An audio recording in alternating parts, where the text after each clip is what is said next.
네, 우리가 미처 몰랐던 불교계 여러 이야기들을 주제로 얘기를 나눠보는 불톡 시간입니다. 안녕하십니까? 정경윤입니다. 네, 안녕하세요. 영조입니다. 네, 우리나라 인구가 계속 감소하는 추세를 보이고 있습니다. 지금 뭐 저출산, 고령화 시대. 네, 그렇기 때문에 남아있는 인구도 그나마 또 수도권에 집중이 되고 있습니다. 그렇기 때문에 지방은 소멸되고 있다. 지방에는 지금 아기 울음소리가 들리지 않은 지 오래됐다. 이런 얘기도 굉장히 많이 나오고요. 굉장히 심각한 상황입니다. 네, 그쵸? 이러한 상황에서 우리나라 지역 경제와 지역 사찰들은 어떤 돌파구를 찾아야 할까요? 불교도 이 안에서 어떤 역할을 할 수 있을지 고민을 해봐야 할 때인데요. 이와 관련해서 말씀 나눠주실 두 분 모셨습니다. 우선 먼저 강원도 원주에서 불교의 선한 영향력을 전하고 계신 분인데요. 원주 성불원주지이신 현각 스님 나오셨습니다. 스님 어서 오세요. 안녕하세요. 반갑습니다.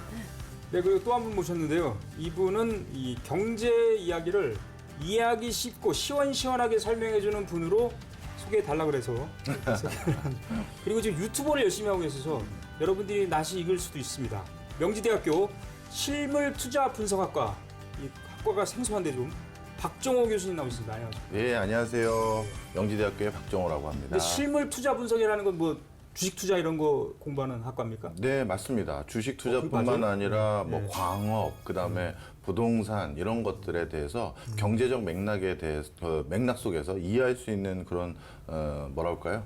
이론들 가르쳐 주는 곳입니다. 예. 근데 이렇게 어려운 경제 얘기를 쉽게 설명할 수 있는 스킬이 있군요, 교수님이. 아, 아닙니다. 저도 아니에요? 다른 스킬이 남다른 게 있는 게 아니라고요. 네. 밤새 고민합니다.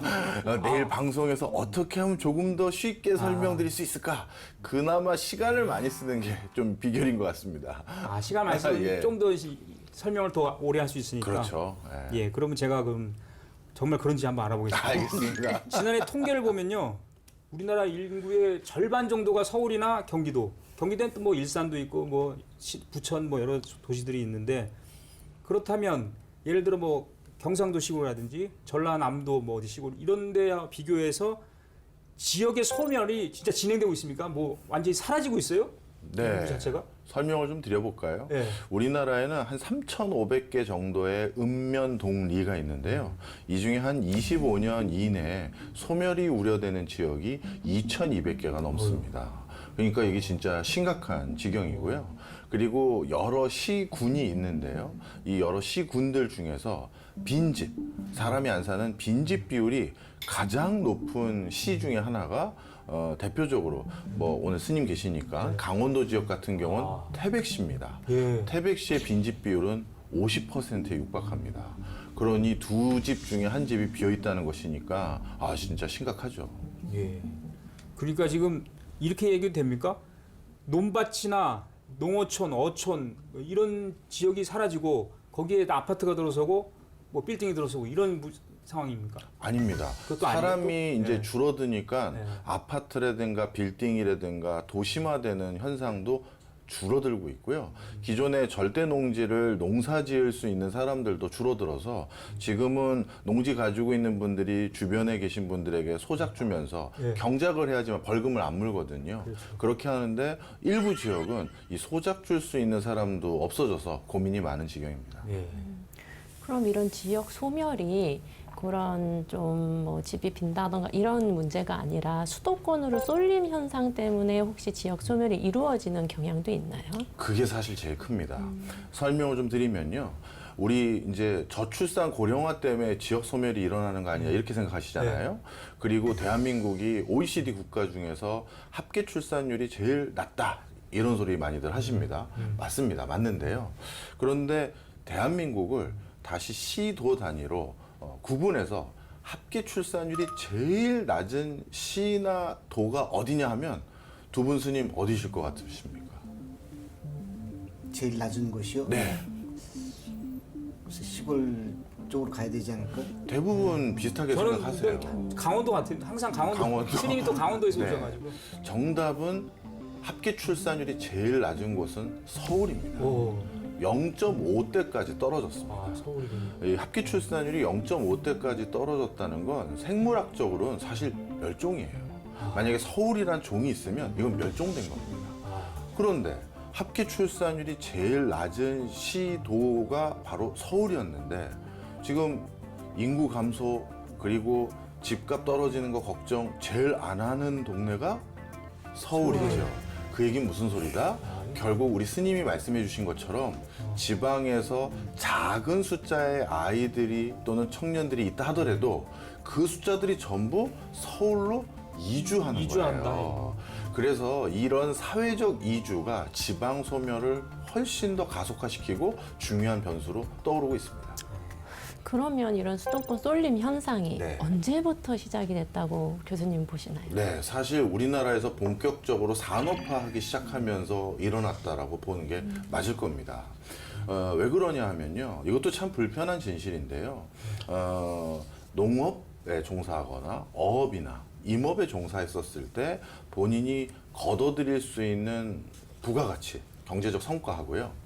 도심지에서 산업화되고 있는 최첨단 분야 아니면 신규 떠오르는 분야에 종사했었을 때 본인이 거둘 수 있는 경제적 성과 비교를 해보면 사실 도심지에서 일하는 것이 훨씬 경제적 성과가 큰 면이 많습니다. 그러다 보니 우리나라뿐만 아니라 전 세계적으로 도심으로 사람들이 몰려가는 현상들이 지금 보편적으로 일어나고 있고 그 과정에서 가장 경제적인 발전 속도가 빨랐던 우리나라 같은 경우 1960년대 이제 산업화하기 시작하는 그 초입부터 아주 본격적으로 서울에 사람들이 몰리기 시작했죠. 저는 그 지방의 중소도시에서 오랫동안 이제 네. 살다 보니까 이게 어떤 한두 가지 문제가 아니라 이게 복합적인 여러 가지 요인들이 있어서 시골의 도시에서도 같은 도시 지역 내에서도 소멸되는 거리가 있고 또 번창한 거리가 있어서 어느 한 지역을 통틀어서 이게 소멸된다 또는 뭐 유지된다 이렇게 얘기하기 어렵지 않을까 생각을 합니다. 특히 저는 이제 유치원도 운영하고 있어서 네. 한때는 정원이 140명으로 인가를 받아서 그 정도 운영하는데 지금 현재 50명을 유지하고 있거든요. 그러니까 피부로 네. 현저하게 느끼고 있다는 거죠. 그리고 이제 중소도시에 가보면 중앙에 도심 빌딩이나 이런 거 있으면 공실이 보통 60% 이상 공실이 있는 거예요. 예. 제가 춘천에도 도청 앞에 불교 방송이 있는 있는 이 6층짜리 건물인데 올라가 보니까 달랑 불교 방송 하나만 6층에 임대가 나가 있는 거예요. 5층이 비어 있는 거예요. 네. 이제 정부 정책을 종합적으로 봐야 되지 않을까라는 생각을 해봅니다. 예. 그래서 이제 교수님이 경제 전문가시잖아요. 그래서 이 가장 많은 분들이 부동산에 대한 관심이 많아요. 그러니까 부동산은 어떻게 보면 이제 주거 개념이라기보다는 재테크라든지 투자, 투기 이런 쪽으로 많이 활용되고 있기 때문에 우리가 수도권에 돈과 권력이 모이다 보니까 이 지역에는 부동산이 침체돼 있지 않습니까? 그래서 우리가 뭐 집값이 뭐 미쳤다라든지 뭐 큰일 났다 뭐 이런 얘기 하잖아요. 너무 모른다. 근데 다 이게 이쪽 얘기예요. 지방은 전혀 다른 세상이다. 그렇게 보시지 않습니까? 사실 앞서 우리 형각 스님께서 말씀해 주신 것처럼 불과 한 5, 6년 전, 10년 전만 하더라도 지방에서도 오르는 지역이 있었습니다. 왜냐하면 그때만 하더라도 지방에 뭔가 활력을 불어 넣어보자 해서 뭐 혁신도시라든가 새로운 산업단지를 조성해보든가 이런 것들에 대한 투자들이 많이 이루어져 봤습니다. 뭐 그게 옳고 그름을 떠나서 하여튼 지방의 돈을 이제 투자를 해본 거죠. 근데 그 결과가 어떻게 됐냐 하면 플러스 알파가 된 게 아니라 구도심에서 기능했던 게 새로 조성된 혁신도시로 그냥 가버린 거예요. 그러니까 구도심은 구도심대로 뭔가 잘 가동이 되고 혁신도시에 뭔가 새로운 터전을 조성했으니 거기에 수도권에 계신 분들이나 서울에 있는 분들도 많이 좀 와주십시오. 뭐 이렇게 해서 플러스 알파가 돼야 되는 게 아니라 구도심에 살았던 분들이 어떻게 보면 야 새로 신도시 조성하는데 거기 좋더라. 이사 가고 상가 옮기고 이렇게 해서 이게 플러스 알파가 되지 않는다는 걸 좀 확인한 것 같습니다. 그리고 저출산 고령화의 흐름도 조금 더 고착화되면서 가속화되다 보니까 지금은 좀 제가 더 낭패스러운 소리를 많이 들어요. 지역에서 이제 스스로 자조적인 목소리가 나오는 거죠. 이제는 임계점이 넘어서 넘었죠. 이제는 정말 뭘 할 수가 있을까 생각하는 분들도 많아지는 지경이 돼버렸습니다. 그러다 보니 이제는 지방에서 상승으로 전환된 지역이 예전에는 국지적으로도 있었는데 지금은 그것도 찾기가 조금 어려워져 가고 있는 형국이고요. 그 과정에서 진짜 말씀 주신 것처럼 그나마 지역에 자금 여력이 있으신 분들이거나 어떻게 보면 신규 투자를 하시려는 분들조차도 그냥 서울에다가 뭘 사든지 해야겠다. 이런 흐름이 가속되면서 서울 집값은 수도권 포함해서요. 조금 더 올라가는 기조고 지방은 하락하는 기조. 양극화가 본격화되고 있습니다.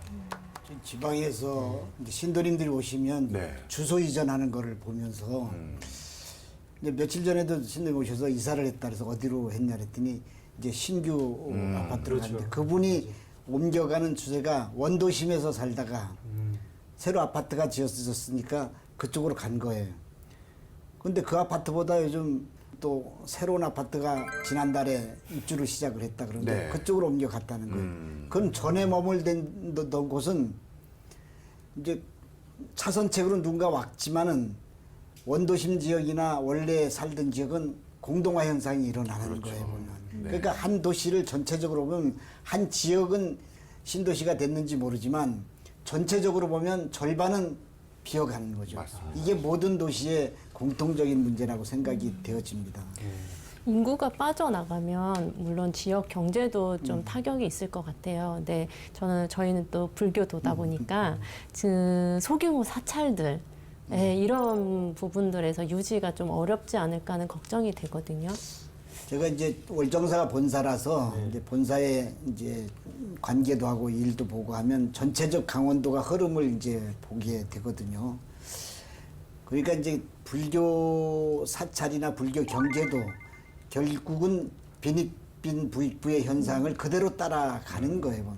몇몇 사찰은 사람들이 모이고 경관이 좋고 또 운영하는 뭐 운영자의 어떤 능력이 있고 이래서 막 뉴스에도 나오듯이 새로운 바람을 일으키는데 대다수는 거리가 멀고 또 사람의 관심을 끌만한 여건 조성이 힘들고 이러다 보니까 사찰을 운영하기 위해서는 필수적 인력이 필요하거든요. 네. 주지 스님도 필요하고 또 기도하시는 스님도 필요하고 또 후원을 도와주는 거사님도 필요하고 또 제일 필수적 인력이 이제 식사를 준비해야 되는 공양보살이 필요한데 50%는 공양주가 없는 거예요 보면.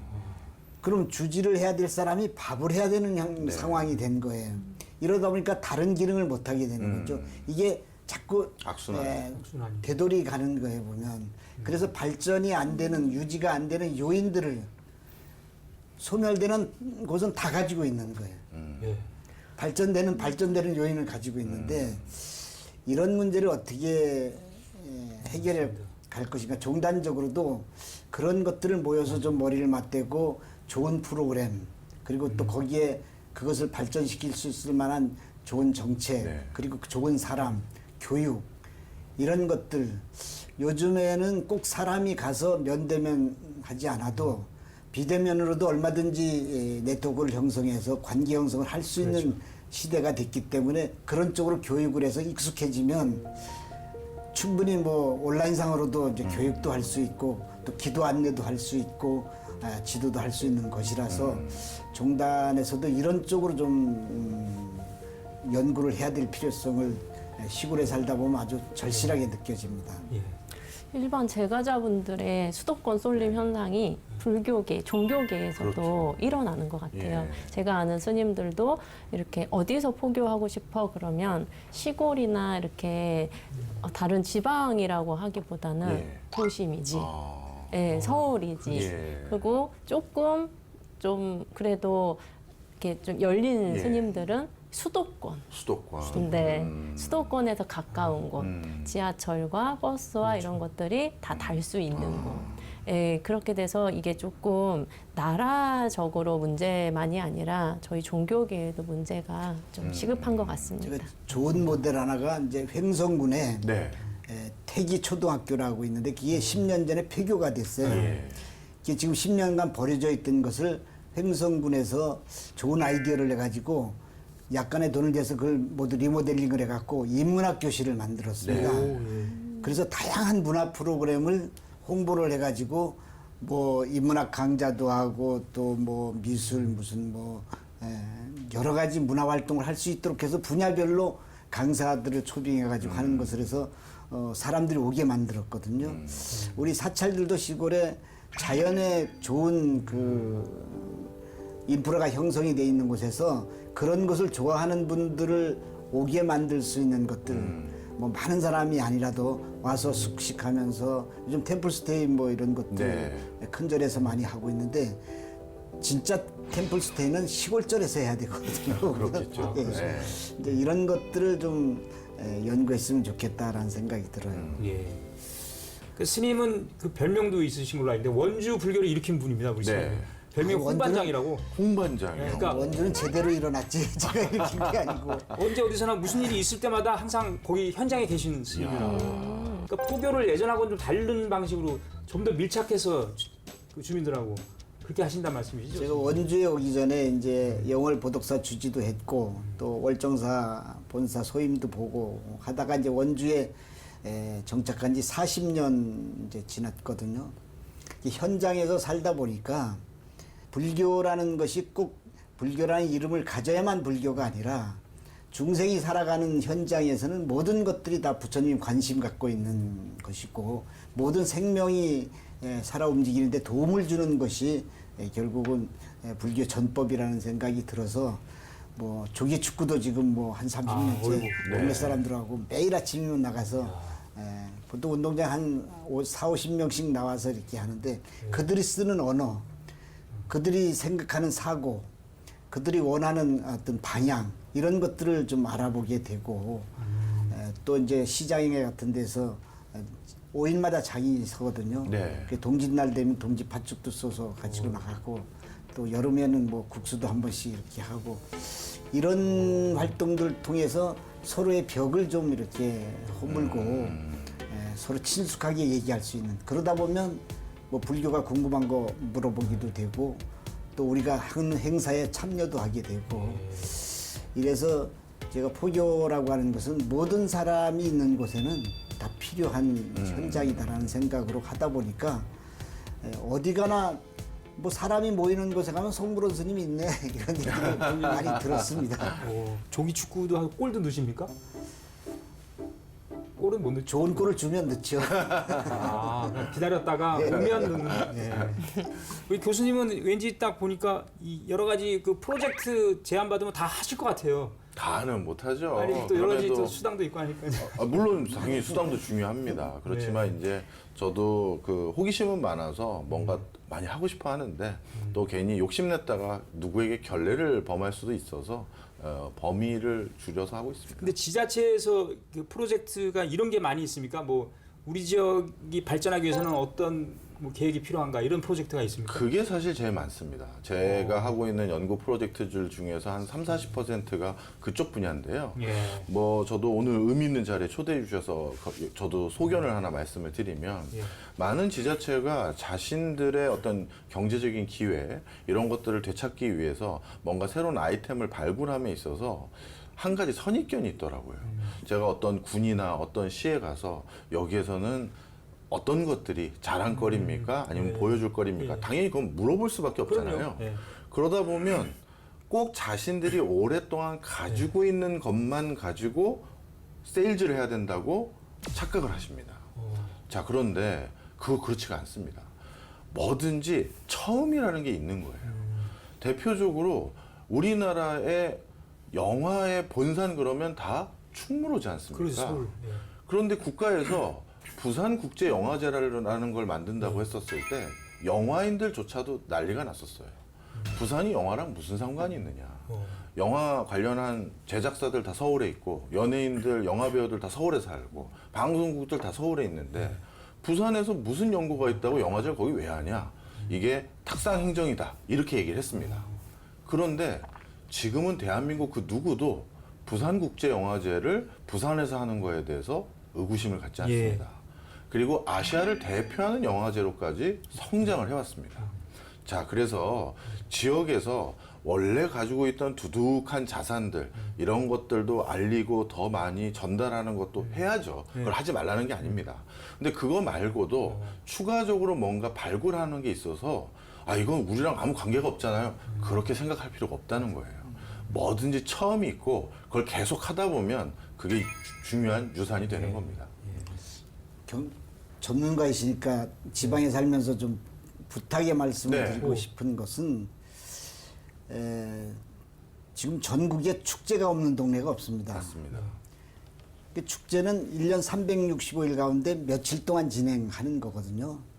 그 기간에 온 사람이 그 지역 발전을 얼마만큼 견인하는가라고 볼 때 거기 사는 사람들 입장으로서는 그렇게 큰 효과를 못 본다는 평들이 많아서 네. 살기 좋은 동네 그리고 지속 가능한 이런 쪽에서 보면 균형 발전이 가장 필요한 것인데 대부분 이제 시에서 부탁하고 이런 것은 아주 깜짝 놀라는 프로그램 같은 것. 그 뒤안길에 보면 10년 전에 만들었던 뭐 10억, 20억 들여서 했던 것들이 다 풀밭이 되거나 또는 골칫거리가 되어서 철거하는 비용만도 굉장히 많고 또 축제라고 가보면 성공한 축제도 있지만 또 절반은 그런 뭐 메리트가 없어가지고 사람들이 모여지지 않고 비용 대비 네. 전혀 효과가 안 나는 것들이 많아서 교수님들이 그 지자체와 이게 그 상담을 하거나 뭐 그런 프로젝트를 맡을 때 좀 더 이게 지속 가능한 것들 쪽으로 이렇게 좀 제안을 해줬으면 좋겠다 이런 생각이 들었습니다. 정말 중요한 얘기 해주셨습니다. 그래요? 예, 현각 스님께서 어떻게 보면 학계에서 느끼는 많은 문제점들을 정확히 짚어주셨는데요. 이렇게 비유를 해서 한번 비교 대조를 해서 설명드려보겠습니다. 독일에는 하노버라는 아주 작은 도시가 있습니다. 뭐 진짜 몇만 명 살지도 않아요. 그리고 스위스에는 다보스라는 한 2, 3만 명 사는 조그마한 도시가 있습니다. 굉장히 유명한데요? 그렇죠. 들어보셨죠? 많이 들어봤죠. 다보스 포럼. 그리고 하노버는 하노버 메세라는 그거 알죠. 굉장히 큰 행사가 있습니다. 그런데 그 두 소규모 도시는 그 행사 가지고 거의 1년을 먹고 삽니다. 그 차이가 우리나라랑 뭐가 다르냐면요. 바로 거기서 2, 3일 또는 3, 4일 이상 숙식을 해야 됩니다. 네. 더 정확히 말하면 방송국 관계자들 취재하는 사람들은 미리가 있기 때문에 한 일주일 이상을 체류하는 분들이 그렇죠. 많아요. 자, 그럼 어떤 일이 생기느냐?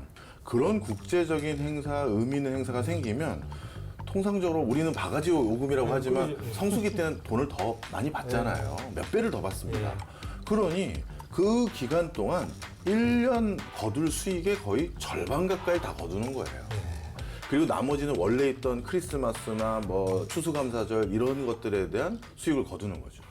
근데 우리나라 행사는 웬만한 지자체를 가보면 잘 곳이 없습니다. 동네 조그만 모텔 뭐 이런 것들만 있지 가족들끼리 아버지랑 자녀들 다 데리고 이번 2박 3일은 어디 있는 그 축제에서 2박 3일은 거기서 놀다 오자. 그게 아니라 잠깐 축제 참여하려고 차 끌고 와서 놀다가 가는군요. 다시 가는 거예요. 그러니까 우리 스님께서 말씀해 주신 것처럼 그 축제로 지방의 낙수 효과가 안 생기는 거죠. 자, 그런 점이 하나 있어서 우리 축제에서 이런 부분을 고려해야 되는 게 하나 있고요. 그다음 두 번째, 지자체 사정도 제가 알긴 압니다. 뭔가 없는 예산에, 바듯한 예산에 뭔가 자꾸 해보려니까 자잘한 프로젝트를 여러 개를 하게 됩니다. 그러면 말 그대로 원거리에 있는 사람들이 그거 보러 거기까지 가는 효과는 없어요. 근데 국가 차원에서 이제 고민이 됩니다. 우리 저기 스페인의 빌바오라는 강원도와 유사한 지역입니다. 폐탄광촌들이 많아서 이제 지역 소멸이 우려되는 곳이었는데 거기에 세계에서 10손가락 안에 드는 미술관을 짓기로 결정합니다. 빌바오에 그 미술관을 짓기로 했는데 몇 조 원을 들인 거예요. 그러면 우리나라 정부에는 그 지방에 몇 조 원을 투자하는데 거기에 대한 경제적 근거가 있어야 되거든요. 사람들이 갈 것이냐, 아니면 거기가 경제성이 있느냐. 그런데 사실 어떤 의미에선 그걸 지어놔야 경제성이 확보되는 것도 있는 거잖아요. 근데 정부 입장에선 모든 지자체들이 찾아와서 우리도 그런 거 지어달라고 하면 그걸 막을 수는 없고 네. 참 여러 가지 우리 현각스님께서 많은 시사점 주는 화두를 던져주신 네, 겁니다. 그러네요. 두 분의 말씀을 듣고 있다 보니까 지역 소멸이라는 게 이제 인구나 아니면 경제 문제를 넘어서서 사람과 네. 공동체라고 하는 이 부분이 어떻게 살아가야 하는가에 대한 근본적인 질문까지 이제 도달을 한 것 같아요. 근데 불교적 관점에서 보면 이러한 사람과 공동체의 관계 스님께서 어떻게 생각하시나요? 이제 역사라는 건 계속 흐름이라는 게 있어서 우리가 수렵시설에서 농경사회로 넘어오고 산업사회로 넘어갈 때 큰 흐름들이 이렇게 흘러가게 되었습니다. 그거를 뭐 개개인이 거스르기가 어려운 것인데 휩쓸리다 보면 정체성을 잃어버리는 거거든요. 지금 우리의 화제는 살기 좋은 마을을 만들고 거기서 행복하게 사는 것이, 그게 사람이 많아서 어떤 경제적 효과만 두드러져서가 아니라 정겨운 동네를 만들고 그 사람들이 뭔가 할 거리를 만들어주고 기본적 생계가 유지가 되어지고 이런 것들이 좀 연계되어지는 것이 필요하다고 생각돼서 마을마다 서로 연결되어지는 이런 것들이 필요하고, 우리 사찰들도 그런 것을 좀 개방을 해서 지금 조금 좋은 사찰은 조금 폐쇄적 느낌을 많이 주는 거예요. 그래서 우리가 인문학적 관점으로 돌아서면 지금의 경계 하다 보니까 욕망으로 너무 치고서 내 것을 전혀 내놓지 않고 남의 것은 뺏으려고 하는 마음이 도처에 만연돼 있단 말이에요. 맞습니다. 이것이 교육이나 변화를 통해서 내 것을 양보할 때 남의 양보를 얻어낼 수 있다라는 기본적인 것을 좀 서로 얘기를 하고 공동체에서 서로 논의를 하고 그렇게 해서 살기 좋은 곳으로 만들어가는 흐름을 만들어내야 되는 건데. 네, 저 첨언 잠깐 드려도 될까요? 예, 드려도 돼요. 예, 네. 너무 좋은 말씀을 또 해주셔가지고 그 내 것 이것 때문에 제가 너무 많은 한계점에 봉착했던 사례를 많이 봅니다. 대표적으로 아까 현각 스님께서 예. 지자체 축제거나 지자체에 뭐가 있는 것들을 할 때는 지자체 역량이 중요하다 말씀을 해주셨잖아요. 네. 그 역량을 배양하기 위해서라도 내 것이라는 인식을 약간만 허물어 주시기를 제가 권해드리고 싶어요. 아. 예를 들면 참 송구한 말씀입니다만 지역에서 축제를 하는 그 수행 능력이 솔직히 말씀드리면 서울에 있는 유수의 그 능력보다는 떨어질 가능성이 있겠죠.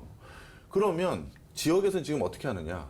축제와 관련돼서 중앙부처에서 내려온 예산이 지역에 왔는데 이 지역에 할당된 예산마저도 서울과 수도권의 업체가 따가면 어떡하냐? 이건 지역 업체에다 줘야 된다. 이렇게만 하는 거예요. 내 것이니까, 우리 거니까. 그러면 배울 수 있는 기회가 없습니다. 그렇죠. 예를 들어서 계속 하라는 거 아니에요. 다른 외부의 유수의 국제적인 축제로까지 이걸 일으켜본 어떤 업체에게 1년, 2년 와서 해보라고 하는 거죠. 그 옆에서 보는 거예요. 아니 어떻게 남지중의 조그만 마을은 국제적인 축제를 만들어서 전 세계 관광객이 오게끔까지 하는데 우리도 못하라는 법은 없거든요. 그럼 도대체 그런 거 어떻게 하는 건지 외부 업체가 1, 2년 하는 걸 옆에서 보면서 야 봤지 이렇게 하는 거야. 다음부터는 이제 우리가 한번 해보자. 이러면 처음에 내 거를 지키려다가 파일을 키우지 못하는 게 아니라 때로는 해서 보고 더 키울 수 있는 기회가 분명히 있음을 좀 알았으면 좋겠어요. 예. 교수님이 입각을 해야 되겠군요. 두 분 다 같이 같이 입각하시는 걸로. 추천합니다. 서로 추천하십니까? 예. 위에서는 생각 안 할 전혀 생각 안 하고 그래서 사실이니까 돈과 권력이 너무 한쪽에 쏠려 있는 거예요. 그래서 이걸 분산을 시키기 위해서 정부가 하는 게 뭐냐면 이제 해양수산부를 부산으로 네. 하고 그다음에 세종시에 대통령 집무실 만들고 국회도 뭐 세종시 보낸다는 얘기도 있고 그다음에 공공기관 중에 큰 기관이 있잖아요. 통일부는 강원도로. 그것도 방법이고요. 근데 그런 그건 식으로. 똑같은 것 같아요. 아, 그게 똑같습니까? 왜냐하면- 많이 분산되지 않나요? 아니 분산은 되더라도 이게 계속 말씀하셨듯이 그 지역 경제에서 자발적으로 성장할 수 있는 요소가 있어야 되는데 맞아요. 아. 그냥 큰 묵직한 것만 던져준다고 맞는 말씀입니다. 그런가요? 그 지역이 살아나진 않는다. 거기 먹을 거 주면 다 물려들잖아요. 먹을 거가. 먹고 나면 먹고 나면 배가 먹고 부르겠죠. 다시 돌아가잖아. 그럼 거기 먹고 나면 서울로 가. 그렇죠. 예. 아, 그걸 사러 또 서울에 간다. 아니 이제 이 적은 서울에 두고 아, 그걸 먹기 그렇죠. 위해서 갔다가 다시 떠나는 이런 게 이제 계속 반복된다는. 그러면 이 사람들이 가서 할 수 있게 인프라를 우선은 구성을 해놓고 네. 사람을 보내야 되냐, 아니면 사람들을 우선 보내서 그 인프라가 형성되게끔 만들어야 되냐, 이제 그 고민에서 이제 조금 논의가 있는 것 같아요. 네. 교수님께서 보시기엔 어떠신가요? 예, 사실 그래서 정부의 입장은요, 사람이 거기 갈 때쯤 그런 인프라가 거의 비슷한 시기에 형성될 수 있도록 최대한 시계열을 맞추는데 목표를 두긴 합니다. 근데 문제는 그 지방에 조성하는 인프라에 대한 시각과 판단의 문제가 큽니다. 예를 들어서 저도 앞서 말씀드린 것처럼 지방에 뭔가 문화산업단지를 조성하자, 예술관을 지어보자 이런 프로젝트 많이 해봤거든요. 네. 근데 그런 거 할 때는 어떤 과정이 꼭 있냐면요. 아직은 아무것도 조성 안 되는 허허벌판 있잖아요. 거기는 이제 PPT 같은 걸 할 수 없으니 이 크게 인쇄 출력물을 삼각대에 세워놓고 짝대기 같은 거 하나를 놓고 지금부터 이는 이제 우리 박정호 박사님께서 말씀 주신비했습니다 하면 제가 이제 짝대기를 받아서 그 지도를 가리키면서 여기 계신 분들이 서 있는 곳이 바로 여기입니다 하면서 이제 막 설명하는 그 장면 있잖아요. 그렇게 하고 나면 그때 참석하셨던 국회의원이나 뭐 시장님이나 도지사님들 중에서는 다는 아닙니다만 일부 이런 말씀하세요. 아, 여기에 이 정도면 됐지 뭐. 그게 지방을 망치는 겁니다. 서울에 살고 싶은 청년들, 수도권에 계속 거주하고 싶은 부모들, 이런 사람을 지방으로 돌리기 위해서는 지방에 서울보다 더 좋은 걸 해줘야죠. 맞습니다. 그래야 갈 유인이 조금이라도 고민을 해보는 것인데, 아유, 지역에 이 정도면 됐지 뭐. 그게 지방을 망치는 겁니다. 맞아요. 스님께서는 지금 굉장히 다양한 분야에서 13개 분야라고 제가 들었거든요. 다양한 분야에서 이제 복지 시설들을 이제 운영하고 계신데 조금 욕심을 부리자면은 요런 인프라가 좀 더 형성되면은 내가 더 한 13개에서 23개로 늘릴 수 있겠다라고 생각하시는 부분이 있으신가요? 이게 끝이 없기는 해요. 보면. 이제 조금 다른 것인지는 모르지만 늘 교수님 말씀하실 때 어떤 인프라 얘기하고 이렇게 할 때 결국은 인간의 욕망하고 연계된 것이라서 이것을 어떻게 제어하느냐 하는 건데, 우리가 100년 전만 해도 농어촌에서 살 때는 생존의 문제만 해결되면 불만이 그닥 없었어요. 네. 지금은 생계에 들어가는 비용은 일부분이고 네. 그 외에 욕망을 채우기 위한 비용이 너무 많아서 이거는 한이 없어요. 맞아요. 예. 그래서 엊그제 신문에도 보니까 우리나라 일부 과학자들이 우리나라에서 공부를 하고 지금 미국으로 뭐 어디로 이렇게 많이 유출이 된다고 하는 건데, 그러니까 더 좋은 환경을 찾아가는 거죠. 이런 추세라면 지방에 올 사람은 아무도 없어요. 그러니까 이거를 어떻게 좀 절제하느냐. 그것은 적어도 우리 인식 변화를 통해서 사람의 생각이 좀 바뀌어져야 되고, 내가 하고 있는 일이 사회를 위해서나 세상을 위해서 의미 있고 내가 거기에 동참했다는 것이 자랑스럽다면 내가 기본적인 것들이 해결되어지면 좀 뛰어드는 사람이 많았으면 좋겠다. 그래야 또 그 지역에 있는 사람들하고 연계되어서 인식이 좀 비슷해진다. 네. 오는 사람하고 사는 사람하고 인식이 너무 차이가 나니까 안 맞는 거예요. 맞아요. 그렇구나. 교수님도 좀 차이가 있는 것 같아요. 저도 차이가 있습니다. 그죠? 실질적으로 말하는 것과 행동이 다릅니까? 저요? 저도 실제 다른 적이 있었습니다. 언제냐면 지역에 가서 이제 지역 체험이라는 표현은 너무 좀 그렇고요. 잠시 생활을 할 기회가 있었는데 제가 이제 생활을 하면서 아침에 새벽 일찍 밭일하러 갈 땐 현재 주민들하고 괴리감 있는 게 저는 선크림을 바르고 나갑니다. 그래서 아까 다르네. 이주한 사람과 원주민이 같이 생활해야 된다는 말씀이 제가 확 와닿네요. 저는 그렇게 생각합니다. 이게 부동산이 중요한 것 같아요. 그러니까 네. 지금 경쟁력이 없다고 생각하니까 안 가는 거 아닙니까, 지역에. 네. 그러니까 거기다가 아주 좋은 집을 많이 지으면 되잖아요. 그러니까 부동산 정책을 잘 쓰면 공급 대책 같은 거. 네. 그게 많이 영향을 주지 않을까요? 이게 또 근데 저는 이제 우리 정부도 불편한 진실을 솔직히 국민들에게 얘기해야 된다고 생각합니다.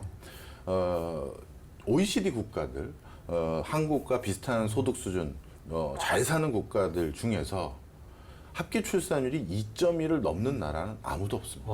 아무도 없어요. 없어요. 그리고 심지어 베트남, 태국 같은 중진국들도 네. 합계 출산율이 2.1이 안 됩니다. 그래서 제가 하고 싶은 말의 요지는요. 그냥 우리 인류는요. 확인된 여러 이유들과 확인되지 않은 더 많은 이유들을 합쳐서 아이를 예전보다 덜 갖기로 마음을 먹으신 것 같아요. 그래서 지금 우리 정부에서 추진하고 있는 다양한 합계 출산율을 제고하기 위한 정책들, 제가 그걸 입안하는 공무원분들, 국회의원분들 아니면 장관님들께 직접 물어본 적도 있습니다. 그래요. 이거 정책하면 다시 합계 출산율이 2.1이 됩니까? 아무도 그렇게 얘기하지 않습니다. 자, 그러면 저는 아까 현각 스님께서 중요한 얘기를 해주셨다고 생각합니다. 예. 우리나라가 다 달라졌어요. 예전에는 욕망, 아까 말씀 주셨잖아요. 절제를 덜 하거나 안 해도 됐어요. 인구도 늘고 자꾸 국가도 성장하고 하니까 야, 우리가 사고 싶은 거 더 많이 사기 위해서 돈도 더 벌고 수출도 더 하고 외화도 더 벌어와 할 수 있었어요. 근데 이제는 우리의 삶의 태도 자세가 좀 바뀌어야 될 것 같습니다. 이제는 우리가 필요한 물건을 다 사올 수 있게끔 외화를 벌 수 있는 여력이 예전 같지 못할 거예요. 그러면 국산품은 많이 써주시기 바랍니다. 동네 가게도 많이 가주셨으면 좋겠고요. 그런데 쓸데없이 돈 간신히 달라 벌어왔는데 외제차를 또 사거나 무슨 명품 뭘 산다. 아, 이거는 좀 뭔 아무 도움 안 되는 일이거든요. 그래서 이제 경제하는 태도도 다시 예전처럼 절제하는 것들을 가르쳐야 될 것 같고요. 그리고 우리가 여기까지 오는데 우리 얼마나 좋은 금수강산을 많이 또 훼손해 왔습니까? 인구가 줄 때 모든 지자체를 다 지역재생할 수 없어요. 그건 사실입니다. 어떻게 다 주는데 다 똑같이 살릴 수 있겠습니까? 그러면 어떤 데는 어쩔 수 없이 어딘지는 모르겠습니다만 완벽하게 자연으로 돌려주자라는 지역도 있어야 돼요. 그래야지만 지금 별의별 이상 기후 현상이나 각종 재난재해가 많은데 그런 것도 좀 완화될 수 있을 겁니다. 네, 불톡 15번째 시간. 오늘도 이제 슬슬 마쳐야 될 시간이 됐는데요. 교수님께서 오늘 좋은 말씀 많이 해주셨는데 결국에는 이제 결론을 좀 내려야 될 것 같아요. 네. 그러니까 뭐 이런 얘기도 많이 해요. 서울을 대체할 만한 곳을 많이 만들거나 아니면 지방을 살기 좋은 곳으로 만들거나 이렇게 해야 된다는 거거든요. 근데 저는 이런 생각이 들어요. 서울 같은 곳을 좀 많이 만드는 것도 방법이 아닌가 그런 생각도 드는데 어떻게 생각하십니까? 네, 저는 서울과 똑같은 걸 카피해서 지방에 또 만드는 것도 뭐 방법일 수는 있겠지만 그거보다도 지방에서는 다른 어떤 뭐랄까요 인생의 가치를 실현할 수 있는 공간을 만들어줬을 때 우리 사회가 좀 더 풍요로워질 것 같습니다. 서울과 유사한 걸 하려면 돈도 많이 들어갑니다. 그러면 서울보다 조금만 모자르면 서울은 상급지, 거기는 준상급지 이렇게 그냥 일렬로 줄을 세우는 게 돼요. 근데 나는 아이들하고 바다에서 바다 체험하고 요트하면서 애들 그렇게 키울래. 그런 사람들은 거기 갈 수 있게 해주는 게 낫지 않을까요? 그죠? 뭐 양양이나 이런 데. 예, 그렇습니다. 바로 그래서 서울을 모사하기보다는 다른 감수성과 가치를 지향하는 사람들을 모으자. 저는 이렇게 말씀드리고 싶습니다. 그래서 아나운서 말씀하신 것처럼 우리가 언어를 쓸 때 불가능한 것을 가능한 것처럼 얘기하는 그 오류가 있거든요. 서울을 똑같은 만든다는 것은 불가능한 건데 가능한 것처럼 얘기를 한다면 지금 교수님 말씀하신 것처럼 그 지역에 그 지역만이 가지고 있는 생명력을 키워가는 것이 필요하다라고 생각이 서울을 싫어하시는 것 같아요. 서울에서 살기 싫다 그 말씀입니다. 왜냐하면 서울을 똑같이 만들 수 없다는 얘기를 이유에 하시는 가장 중요한 거는 그만큼의 세월이 필요합니다. 그렇네요. 네. 그렇네요. 그 세월을 어떻게 그거를 할 거예요? 제가 없겠군요, 제가. 네, 스님께서는 앞으로 그런 강원도 원주에서 더 다양한 활동으로 하실 것 같은데, 아, 나는 그러면 이런 마음으로 이런 소임을 갖고 한번 해보겠다. 마지막 말씀 저는 해주세요. 중단의 어른들이나 행정을 펼쳐가는 분들에게 부탁하고 싶은 것은 우리가 어떤 주지 임명을 하거나 어떤 중요한 직책을 할 때 순환해서 이렇게 임기제를 해서 막 돌리는 것이 장점도 있어요. 근데 지금 상황에서는 단점이 더 많다는 것이죠. 어느 동네에 가면 누가 있다는 것을 알 수 있고 거길 찾아가면 문제가 많이 해결된다. 저는 그런 연락을 많이 받거든요. 선생님, 우리 거기 가려는데 어디가 자면 좋아요? 뭐 이런 얘기를 하든지. 이게 동네마다 그런 분들이 계셔야 된다는 것이거든요. 그리고 거기 가서 그분하고 만나서 이야기하고 뭔가 가르침을 받고 뭔가 편안함을 얻어온다는 것이 동네마다 있어야 된다는 거예요. 그래서 지역의 스님들이 그 지역을 쭉 지키고, 옛날에는 우리가 그 산중에서 평생을 사셨고, 그리고 그 제자들이 그 스님을 모시고 살다가 또 그걸 이어받아서 이렇게 살았기 때문에 무슨 산이 그 사람하고 대칭되는 이런 호칭을 얻기도 하고 그랬거든요.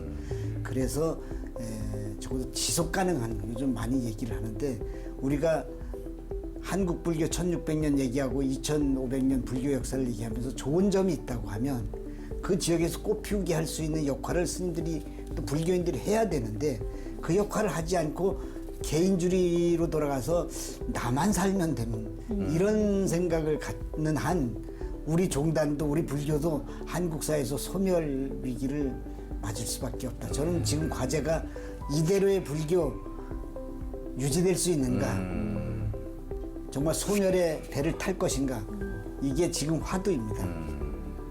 맞습니다. 우리가 스님들도 인식의 전환이 있어야 되고, 그 인식의 전환에 가장 첫 번째로 계셔야 될 분들은 약간 기득권에 계신 분들이 전환이 있으셔야 불교에도 다양한 발전과 또 미래가 있을 것 같습니다.